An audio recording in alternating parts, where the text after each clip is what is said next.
오늘은 독일의 한 젊은 수도사 이야기로 시작하려고 합니다. 이 젊은 수도사는 원래 법을 전공했던 학생이었는데요.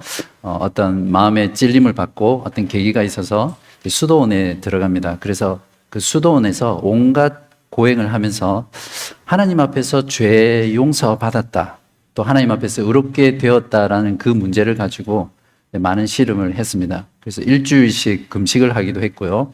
또 일주일씩 기도를 하기도 했습니다. 그리고 하여튼 머릿속에 있는 모든 죄, 마음속에 있는 모든 죄까지도 낱낱이 담당 신부에게 고해성사를 하고 그렇게 시간을 보냈거든요. 근데 그 담당 고해성사가 너무 죄 같지도 않은 그런 죄로 고해성사를 하니까 이제 루터 보고 벌써 답을 말했네요. 이 루터에게 제발 죄 같은 걸로 가지고 와서 고해성사를 하라, 이렇게 말을 할 정도로 루터는 자신 안에 있는 그 죄의 문제를 해결하지 못해서 정말 날마다 죽을 것 같은 그런 고뇌 가운데 살았던 사람입니다. 그러다가 28살쯤 되었을 때 로마로 가게 되는 어떤 계기가 있었거든요. 근데 그 로마에 가면 반드시 순례해야 되는 성지 순례 코스가 있습니다. 그 마지막 순례 코스가 스칼라 상타라고 여러분 들어보셨어요? 이제 거룩한 계단이라는 뜻인데 빌라도의 계단이라는 그곳을 참여하면서 28개의 계단을 다 올라가면 죄 용서를 받을 수 있고 이제 의롭게 될 수 있다, 즉 구원을 받을 수 있다, 이제 이렇게 로마 가톨릭이 가르쳤습니다. 그래서 루터도 이제 그 이야기를 믿고 그 28개의 계단을 오릅니다. 그래서 무릎으로 기면서 한 계단 한 계단 오를 때마다 주기도문을 외우면서 또 자신의 할아버지가 연옥에서 구원받기를 또 기도하면서 그 28개의 계단을 하나씩 이제 오르죠. 근데 그 계단 마지막까지 다 올라갔는데도 자신의 마음속에는 여전히 평안함이 없고 죄를 용서받았다는 그 느낌이 없는 거예요. 오히려 그곳에는 사제들이 이제 다 올라오는 사람은 순례자들한테 면죄부를 이렇게 팔았다고 합니다. 자, 이렇게 이 루터는 마음에 어떤 그 해결도 받지 못하고 다시 독일로 돌아옵니다. 이 수도사가 루터죠. 이 순간에 루터라고 말해야 되는데 제가 벌써 말을 했습니다. 루터는 과연 자신의 남은 인생을 통해서 이 의롭게 되는 문제, 죄사함의 확신에 대한 이 문제들을 과연 어떻게 해결해 나갔을까요? 오늘 설교를 통해서 바로 그 문제를 여러분과 함께 살펴보고 나누어 보려고 합니다. 하나님과 올바른 관계를 가진다는 게 무엇을 말합니까? 의인이 된다는 말입니다. 왜냐하면 하나님은 공의로우신 분이시고 또 정의로우신 분이시기 때문에 결코 죄인과 관계할 수 없습니다. 반드시 죄인이 이제 의인이 되어야 되는 거죠. 그래서 성경은 죄 사함을 받았다라는 것을 이제 의롭게 되었다 이렇게 표현을 하거든요. 사실은 죄 사함의 결과로 이제 의롭게 되는 거죠. 법정에서 보면 범죄자로 기소가 되면 그 사람의 재판이 열리잖아요. 근데 그 재판을 통해서 이 사람이 무죄, 그러니까 죄가 없다라고 밝혀지면 그 다음에 판사가 당신은 무죄요 하고 무죄 선언을 하잖아요. 바로 이렇게 죄가 없다는 것을 법정에서 공식적으로 선언하는 것이 의롭게 된다 이렇게 표현하는 것입니다. 사람이 의롭게 되려면 결국에는 예수 그리스도를 믿으면 죄사함을 받는다고 말씀드렸잖아요. 그러니까 사람이 의롭게 되려면 예수 그리스도를 믿고 죄사함을 받고 이제 의롭게 되는 것입니다. 그래서 아마 교회를 오래 다니신 분은 믿음으로 우리가 의롭게 된다, 이제 그런 것들을 잘 알고 있죠. 그런데 이 의롭게 된다라는 부분은 좀 더 설명이 필요합니다. 이제 다른 두 가지가 더 있거든요. 그것을 여러분들에게 말씀을 드리고 왜 우리가 믿음으로 의롭게 되는지 그러한 것들을 살펴보고 하나님과 올바른 관계를 맺는 그런 시간이 되기를 간절히 바랍니다. 먼저 하나님 앞에서 절대로 의롭게 될 수 없는 방법이 있습니다. 사람들은 대체로 심지어는 신앙생활을 오래 하는 사람들 가운데서도 이 방법으로 하나님 앞에 의롭게 되려고 합니다. 무엇이냐면 하나님 앞에서 뭔가 해서 의롭게 되려고 하는 거죠. 그냥 단순히 믿음으로 의롭게 되는 것이 아니라 왜 사람의 본성이 그렇습니다. 내가 누군가에게 어떤 무엇이 되려면 무엇을 해야 된다 이런 생각들이 있죠. 사실은 루터도 바로 하나님 앞에서 그런 수도적인 고행 또 고난, 금욕 생활을 통해서 하나님 앞에서 의롭게 되려고 했죠. 자, 오늘 성경 로마서 3장 19절에서 20절에 보시면 우리가 알거니와 무릇 율법이 말하는 바는 율법 아래에 있는 자들에게 말하는 것이니 이는 모든 입을 막고 온 세상으로 하나님의 심판 아래에 있게 하려 함이라. 그러므로 율법의 행위로 그의 앞에 의롭다 하심을 얻을 육체가 없나니 율법으로는 죄를 깨달음이니라. 여기서 율법이란 조금 생소한 용어일 수도 있는데 십계명 여러분 아시죠? 그 십계명으로 대표되는 하나님의 도덕법입니다. 그러니까 모든 사람이 지켜야 될 어떤 도덕적인 법이다 이렇게 이야기를 하시면 됩니다. 십계명의 제일 첫 계명이 어떤 계명입니까? 하나님 외에는 다른 신을 두지 말라. 그러니까 하나님을 믿고 하나님을 섬기지 않는 모든 사람들은 첫 번째 계명에서부터 하나님 앞에서 죄인이고 또 의롭게 될 수 없겠죠. 십계명의 5번째에서 10번째 계명은 어떤 겁니까? 이거는 교회를 안 다녀도 잘 알죠. 어떤 겁니까? 내 부모를 공경하라, 살인하지 말라, 간음하지 말라, 도둑질하지 말라, 마지막 내 이웃의 것을 탐내지 말라. 실제로 사람들 가운데 이 십계명의 조항들을 그냥 문자 그대로 지킬 수 있는 사람도 드물 겁니다. 그러나 성경이 말하는 기준, 또 예수님께서 말하는 그 율법을 지키는 기준은 어떤 문자적으로 행위로 드러나지 않고요, 우리 마음으로까지 지키는 것을 요구하시죠. 그래서 예수님께서 제자들에게 말씀하셨잖아요. 너희가 어떤 형제를 미워하면, 누군가를 미워하면 그것이 살인한 것이다. 즉 육계명을 범한 것이다 라고 말씀을 하셨습니다. 그리고 너희 마음에 음욕을 품고 다른 사람을, 그러니까 남자든 여자를 보면 그것 자체가 간음을 한 것이다. 그렇게 예수님께서 말씀하셨습니다. 어떤 사람의 말을 빌리자면, 만약에 누군가가, 어떤 남자가 여자를 보고 음욕을 품고 생각하는 것으로만 임신이 된다면 온 세상의 여자들은 다 배가 불러서 다닐 것이다. 이런 말을 했습니다.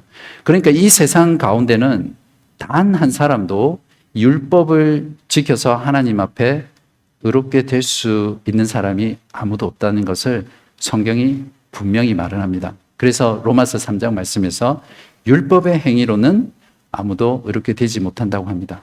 그래서 여러분이 율법을 지켜서 하나님 앞에 의롭게 되려고 하는 순간 여러분은 결코 도달할 수 없는 그것에 나아가는 것이죠. 성경이 말하기를 율법의 기능은 이제 2가지 기능인데요. 기소하는 기능하고 죄를 깨닫는 기능입니다. 오늘 성경에 보시면 19절에 이는 모든 입을 막고 온 세상으로 하나님의 심판 아래에 있게 하려 함이라. 어떤 사람이 죄를 범하면 그 사람을 법정에 세우기 위해서는 검사가 그 사람을 기소하잖아요. 그죠? 그런 것처럼 율법의 기능은 모든 사람들을 하나님의 법정에서 당신은 죄인이요 라고 기소하는 그 역할이 율법의 역할입니다. 그래서 23절에 보면 결론적으로 모든 사람이 죄를 범하였음에 하나님의 영광에 이르지 못하더니 라고 말을 하고 있는 것입니다. 또 율법의 또 다른 역할은 20절 뒷부분에 있는데요. 그러므로 율법의 행위로 그의 앞에 의롭다 하심을 얻을 육체가 없나니 율법으로는 죄를 깨달음이니라. 그러니까 율법을 통해서는 이게 죄구나 라는 것을 알게 된다는 거죠. 술을 먹고 운전하는 것이 죄입니까?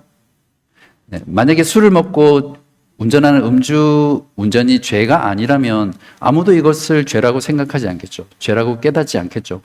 음주 운전은 불법이야 라고 법으로 정해져 있기 때문에 사람들은 술을 먹고 운전하는 것이 죄구나 이렇게 생각을 하는 겁니다.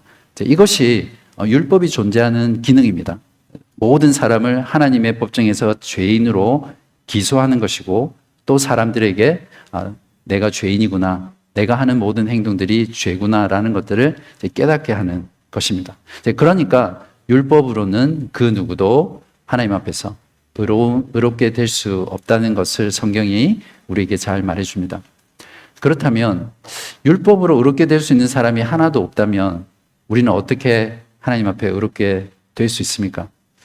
이 질문을 우리 마음속에 물어야 되겠죠. 첫 번째는 하나님의 은혜로 의롭게 됩니다. 24절 뒷부분을 보십시오. 그리스도 예수 안에 있는 속량으로 말미암아 하나님의 은혜로 값없이 의롭다 하심을 얻은 자 되었느니라. 이렇게 말합니다. 하나님의 은혜로 의롭게 되었다 말하고 있죠. 자, 은혜란 무엇입니까? 받을 자격이 없는 자에게 거저 주는 선물과 같은 게 바로 은혜입니다. 그러니까 하나님께서 죄인을 사랑하셔서 그 죄인에게 어떠한 것도 요구하지 않으시고 값없이 그냥 주신 것이 하나님의 은혜입니다. 그러니까 예수님께서 우리를 위해 죽으신 것은 바로 이 하나님의 전적인 은혜, 즉 이 은혜를 다른 말로 사랑으로 바꾸셔도 무방합니다. 이것이 실상은 우리를 의롭게 하는 가장 원천적이고 근원적이고 첫 번째 이유입니다. 우리가 믿음으로 의롭게 되지만 그 이전에 하나님께서 우리를 향한 그 사랑, 그 은혜가 우리를 의롭게 하는 가장 근원이다. 이렇게 우리가 알고 있어야 합니다. 자, 두 번째 우리가 의롭게 되는 것은 예수 그리스도의 죽음을 통해 의롭게 됩니다. 제가 지금부터 말씀드리는 부분은 정말 중요합니다. 우리가 이 부분을 잘 이해하고 있어야 우리가 진정 복음을 이해하고 있는 것이거든요. 우리 24절 앞부분에 보시면 그리스도 예수 안에 있는 속량으로 말미암아 하나님의 은혜로 값없이 의롭다 하심을 얻은 자 되었느니라. 여기서는 그리스도 예수 안에 있는 속량으로 의롭게 되었다고 말하고 있습니다. 우리 지난주에는 예수님의 죽음의 의미가 무엇이었습니까? 대속물, ransom, 몸값, 대신 지불하는 몸값이다 이렇게 말을 했는데 여기에서 속량이라는 표현이 조금 어려운 표현이에요. 번역할 때 예수님의 죽음을 속량이라고 표현합니다. 영어로는 redemption이라고 하는데요. 이거는 어떤 사람에게 몸값을 지불하고 그 결과로 얻는 거죠. 그러니까 포로나 인질들에게 몸값을 지불하고 그 사람을 구해내는 것, 해방시키고 자유케 하는 그것을 속량이다 또는 구속이다, 구원이다 이렇게 표현을 하는 겁니다. 그러니까 예수님의 그 죽으심의 의미가 이 속량의 의미입니다. 그리고 25절에 보시면 예수님의 죽음을 또 다른 의미로 설명하는데요. 이 예수를 하나님이 그의 피로써 예수님의 죽음으로써죠. 믿음으로 말미암는 무엇으로 세우셨습니까? 화목 제물로 세우셨으니 이는 하나님께서 길이 참으시는 중에 전에 지은 죄를 간과하심으로 자기의 의로움을 나타내려 하심이라. 예수님의 죽음을 화목 제물이라고 합니다. 여기서 화목 제물이라는 것은 희생 제물을 말합니다. 즉 고대 풍습에도 보면 어떤 가뭄이 들거나 또 홍수가 나거나 전염병으로 사람들이 많이 죽고 고통받으면 어떻게 합니까? 신이 화가 났다 그렇게 생각하고 신의 진노를 달래기 위해서 뭔가 짐승을 잡아서 바치든지 뭔가 제사를 지내잖아요. 그런 것처럼 예수님의 죽음이 하나님의 진노를 누그러뜨리기 위한 희생 제물이라는 겁니다. 하나님께서는 이 예수님의 죽음을 보고 하나님이 죄인에게 내린 그 진노를 거두시고 넘어가신다, 간과하신다. 그렇게 성경이 말을 하고 있습니다. 이것이 예수님께서 우리를 위해서 죽으신 중요한 이유입니다. 자, 이처럼 예수님께서 죄인을 대신해서 대속물로, 속량으로, 그리고 화목 제물로 죽으셨기 때문에 바로 그 예수 그리스도의 죽음을 어떻게 해요? 근거로 해서, 베이스로 해서 우리를 의롭게 하는 것입니다. 자, 세 번째로 우리는 믿음으로 의롭게 됩니다. 앞에서 하나님의 은혜로 의롭게 되고 또 예수 그리스도의 죽음으로 의롭게 되는 것은 하나님 편에서 하시는 일이죠. 맞습니까? 근데 이 믿음으로 의롭게 되는 것은 우리 편에서 하는 겁니다. 그래서 우리가 보통 우리는 오직 믿음으로 의롭게 된다 이렇게 표현을 하는 거죠. 자, 25절에 보시면 믿음으로 말미암는 화목 제물이라고 되어 있고요. 26절에서는 또한 예수 믿는 자를 의롭다 하려 하심이라 라고 합니다. 28절에서는 결론적으로 그러므로 사람이 의롭다 하심을 얻는 것은 율법의 행위에 있지 않고 믿음으로 되는 줄 우리가 인정하노라. 믿음으로 의롭게 되는 것은 수단입니다. 그러니까 하나님의 은혜와 또 예수 그리스도의 그 죽음의 유익을 받아 누리는 수단, 도구, 통로라고 이해를 하시면 됩니다. 사람이 생명을 유지하려면 음식을 먹어야 되죠. 여러분, 음식은 어디로 먹습니까? 네. 입으로 먹죠. 혹시 귀로 아니면 눈으로 음식을 먹는 사람 없죠? 그러니까 입을 통해서 입을 수단으로 음식을 받아 먹고 우리가 생명을 유지하는 것처럼 이 믿음이 바로 하나님의 은혜와 예수 그리스도의 죽음의 유익을 받아 먹는 입이다, 수단이다, 이렇게 이해를 하시면 됩니다. 제가 어릴 때 제가 보기는 되게 젊어 보여도 생각보다 나이가 좀 있거든요. 제가 아주 어릴 때 동네에 거지들이 좀 있었어요. 거지들이 이렇게 집집마다 다니면서 이렇게 손을 내밀고 이제 밥을 달라고 하거나 돈을 달라고 이렇게 하죠. 우리 시니어 선생님들은 그런 경험들이 많으실 것 같은데, 바로 믿음이 뭐냐면 이 거지에 내미는 손, 이것이 바로 믿음이라고 여러분 이해하시면 됩니다. 그러므로 우리가 하나님과 올바른 관계를 맺기 위해서 의롭게 되려면 여러분의 믿음의 입으로 또 여러분의 믿음의 손으로 거저 받으시면 됩니다. 자, 이렇게 우리는 하나님의 은혜가 근원이 되어서 예수 그리스도의 죽음을 근거로 믿음을 수단으로 해서 의롭게 될 수 있습니다. 하나님 앞에서 죄 용서를 받기 위해서 28개의 계단을 올랐던 그 루터는 로마서 1장 17절 말씀을 연구하면서 그 의미를 깨닫고 나서 하나님 앞에서 의롭게 될 수 있는 것이 어떤 것인지를 마음 가운데 깊이 깨닫고 바로 그때 진정한 기쁨과 감사와 진정한 회심들을 경험을 합니다. 로마서 1장 17절에 보시면 복음에는 하나님의 의가 나타나서 믿음으로 믿음에 이르게 하나니 기록된 바 오직 의는 믿음으로 말미암아 살리라. 루터는 이 말씀의 참된 의미를 깨닫고 이렇게 고백했습니다. 한번 잘 들어보십시오. 나는 하나님의 의와 의는 믿음으로 말미암아 살리라는 구절 사이의 올바른 관계를 깨달을 때까지 밤낮으로 생각에 사로잡혀 있었다.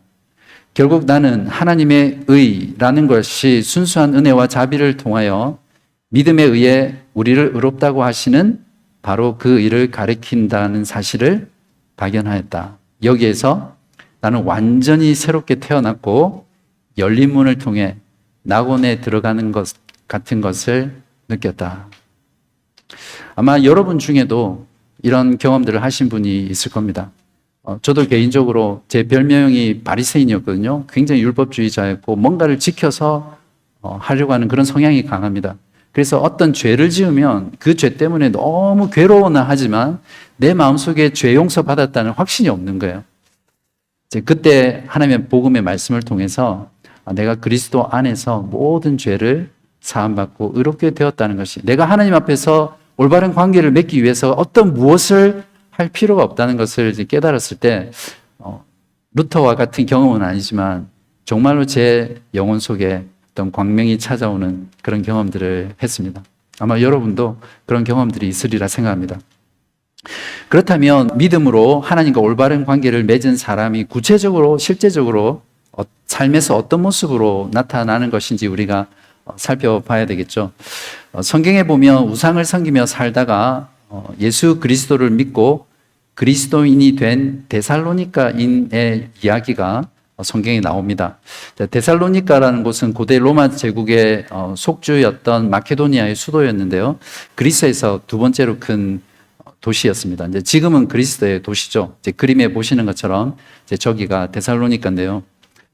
데살로니가 사람들은 사도 바울이 전하는 예수 그리스도에 대한 메시지를 듣고 받아들이고 이제 믿음을 가지게 되죠. 그런데 이들의 믿음이 진정한 믿음, 참된 믿음이라는 그 소문이 그 주변뿐만 아니라 이제 사도 바울이 나중에 멀리 떠나서 고린도라는 곳에서 복음을 전하게 되는데 그곳에까지 이 데살로니가 교인들의 참된 믿음의 소문이 전해줬던 거예요. 그래서 이 사도 바울이 그 교회에 편지를 쓰면서 이제 그들의 그 믿음에 대한 소문을 언급하면서 칭찬을 하고 있는 내용이 이제 9절에서 10절입니다. 그래서 이 9절을 보면 진정으로 참된 믿음으로 그리스도인이 되고 또 하나님과 올바른 관계를 맺은 사람의 삶이 어떤 것인지를 잘 보여주는데요. 두 가지로 말씀을 드리겠습니다. 첫 번째는 하나님과 올바른 관계를 맺고 산다는 것은 유턴하는 겁니다. 9절에 보시면 너희가 어떻게 우상을 버리고 하나님께로 돌아와서 살아계시고 참되신 하나님을 섬기는지와 데살로니가인들은 믿고 난 후에 그 즉시 우상을 버리고 하나님을 섬겼습니다. 그러니까 섬기는 대상을 완전히 바꾼 것이죠. 데살로니가인들은 우리는 그냥 성경에서 믿고 하나님을 섬겼구나 이렇게 생각하겠지만 당시에는 온갖 신들을 섬기는 사회를 살아갔잖아요. 온갖 그리스 신, 로마 신, 거기에다가 로마 황제를 신으로 섬겼던 사람들이었거든요. 그런 사람들이 그런 모든 것들을 버리고 하나님을 섬겼다는 것은 정말 대단한 희생과 각오와 헌신이 있었던 겁니다. 우상을 버리고 하나님을 섬기는 그 순간 그들은 그 사회에서 완전한 이방인으로 소외당할 수 있고요. 그들의 생업을 잃어버리고 그들의 경제적인 활동을 다 이렇게 할 수 없는 상황이 되어서 굉장한 어려움에 처할 수밖에 없는 그런 상황에서 하나님을 섬겼던 것입니다. 자, 그럼에도 불구하고 그들이 우상을 버리고 하나님을 섬길 수 있었던 이유는 9절에 보시면 모든 우상은 존재하지 않는 허상이죠. 사람이 만들어서 고안해낸 거잖아요. 그렇지만 하나님은 살아계시고 참되신 인격적인 하나님이기 때문에 그들은 그런 모든 희생들을 각오하고 하나님을 섬길 수 있었습니다. 물안개나 그림자나 신기루 같은 그런 것들을 쫓아 살다 보면 결국 그 끝에는 절망과 또 좌절과 또 고통밖에, 공허함밖에 남아있지 않습니다. 그러나 참되신 하나님, 살아계신 하나님, 인격적인 하나님, 그분을 쫓아 사는 삶은 비록 힘들지라도 그 끝에는 영원한 생명, 또 영원한 삶이 기다리고 있고요.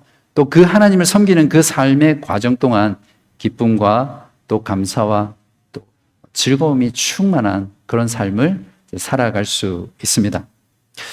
하나님과 올바른 관계를 맺고 살아가는 것은 데살로니가 교인들처럼 삶의 대방향 전환을 말하죠. 그러니까 쉽게 말하면 유턴입니다. 하나님을 등지고 우상을 섬기며 살던 그 삶을 완전히 돌이켜서 그냥 한 15도, 45도, 90도가 아니라 완전히 돌이켜서 하나님을 향해서 걸어가는 이 삶이 바로 하나님 예수 그리스도를 믿고 하나님과 올바른 관계를 맺고 살아가는 그리스도인의 삶입니다. 죄를 지으며 살던 그 삶에서 돌이켜서 하나님을 기쁘시게 하고 거룩한 삶을 살아가는 거죠. 예수 그리스도께서 왜 죽으셨습니까? 우리 죄 때문에 우리를 죄에서 구원하시기 위해서 그분이 죽으셨는데 예수를 믿고 하나님과 관계를 맺고 사는 사람이 여전히 죄를 사랑하고 죄를 즐거워하고 죄 가운데 살겠습니까? 돌아서서 죄를 멀리하고 죄를 미워하고 하나님을 기쁘시게 하는 거룩한 삶을 살게 되겠죠.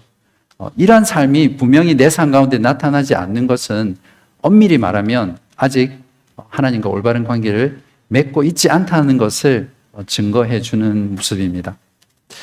자, 두 번째로 예수를 믿고 하나님과 올바른 관계를 맺고 사는 삶은 기다림입니다. 10절에 보시면 또 죽은 자들 가운데서 다시 살리신 그의 아들이 하늘로부터 강림할 것을 너희가 어떻게 기다리는지를 말하니 이는 하나님의 아들 예수님을 말합니다. 장래의 노하심에서 우리를 건지시는 예수시니라. 데살로니가 교인들은 예수를 믿고 나서 이 예수님이 죽으시고 부활하신 이 예수님이 다시 하늘로부터 강림하실 것을, 즉 내려오실 것을 간절히 기다렸습니다. 왜냐하면 그날 예수님께서 예수 믿는 자를 하나님의 그 진노에서 구원해 주실 것이기 때문입니다. 바로 그날 하나님께서 더 이상 슬픔도 눈물도 아픔도 질병도 죽음도 없는 어떤 죄와 어떤 악도 없는 그 영원한 의, 영원한 아름다움, 또 영원히 선한 그 나라를 이루실 것이기 때문입니다. 그래서 그리스도인의 삶의 핵심은 예수 그리스도를 간절히 기다리는 것입니다. 여러분의 삶을 한번 돌아보십시오. 여러분은 누구를 기다리며 또 무엇을 기다리며 사십니까? 예수 그리스도가 다시 하늘로부터 내려오셔서 하나님의 그 나라를 완성하실, 하나님의 구원을 이루실, 저와 여러분을 하나님의 그 진노에서 구원하실 그날을 정말 사모하면서 열렬히 간절히 기다리고 계십니까?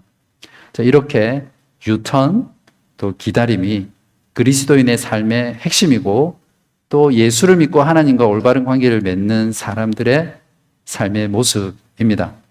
지금까지 4주에 걸쳐서 저희들은 기독교의 핵심 메시지, 복음에 대해서 들었습니다. 하나님은 창조주이시고 또 모든 존재하게 하는 것들에게 생명을 주시고 다스리시는 분이시다. 그러나 인간이 그 창조주 하나님을 반역하고 죄를 지음으로 말미암아 하나님의 진노와 심판 아래에서 영원한 죽음을 맞을 수밖에 없는 상태, 그 비참한 상태에 있다고 말씀을 드렸습니다.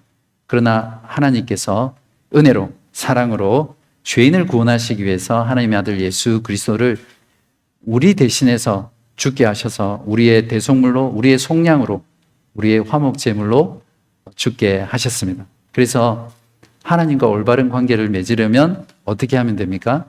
오직 예수 그리스도를 믿음으로 믿으면 우리가 하나님과 올바른 관계를 맺고 영원한 생명을 얻고 또 하나님의 자녀로 살아갈 수 있다. 이것이 지난 4주 동안 제가 여러분에게 드린 말씀입니다. 사랑하는 여러분, 여러분의 죄로 인해서 영원한 죽음에 처한 그 상태에서 구원받기를 원하지 않으세요? 하나님과 깨어진 죄로 인해서 망가진 그 관계를 다시 회복하고 하나님의 자녀가 되어서 영원한 생명 가운데 영원히 살기를 원하지 않으십니까? 그러면 하나님의 은혜와 또 예수 그리스도께서 나를 위해서 죽으셨다는 그 사실, 예수님이 나의 구주라는 그 사실을 마음으로 믿고 영접하시기 바랍니다. 혹시 여러분들 마음 가운데 뭔가 내 마음속에 이 예수를 믿고 싶다, 그런 마음이 드시면 주저하지 마십시오. 지금 이 순간 예수 그리스도를 내 마음에 모셔드리고 믿고 또 입으로 예수님은 나의 구주이십니다, 이렇게 고백하십시오. 그러면 하나님께서 여러분의 모든 죄를 사하여 주시고 의롭다 하시고 또 여러분을 하나님의 자녀 삼아주시며 영원한 생명 주실 것입니다. 성경이 이렇게 약속합니다. 로마서 10장 9절에서 10절입니다. 내가 만일 내 입으로 예수를 주로 시인하고 또 하나님께서 그를 죽은 자 가운데서 살리신 것을 내 마음에 믿으면 구원을 받으리라.